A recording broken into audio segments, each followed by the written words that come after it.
School book படிக்கையில் பொதுவாக என்ன தப்பு பண்ணுவாங்கன்னா, ஸ்கூல் புக்கை வந்து இப்போ ஃபார் எக்ஸாம்பிள் இன்னமும் சொல்கிறது என்னென்னா, சிலபஸ் எடுப்பாங்க, அதுக்குள்ளே ஆன்சர் எடுப்பாங்க, ஆன்சர் எடுத்துகிட்டு அவ்வளோதான் முடிஞ்சு, அந்த ஸ்கூல் புக்கை தூக்கி எறிஞ்சிட்டு போயிடுவாங்க.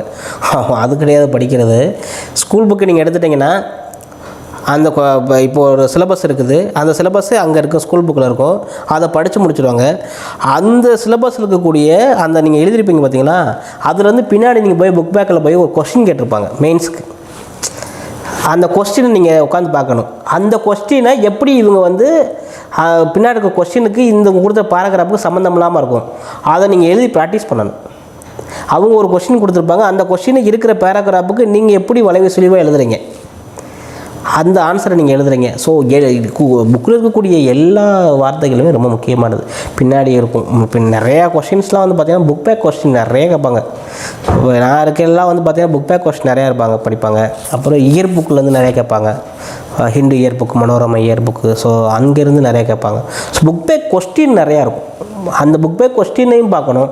ஸோ அதையும் சேர்த்து எல்லாத்தையும் படிக்கிறது கொஞ்சம் எளிமையான மெத்தடாக இருக்கும்னு நான் நினைக்கிறேன்.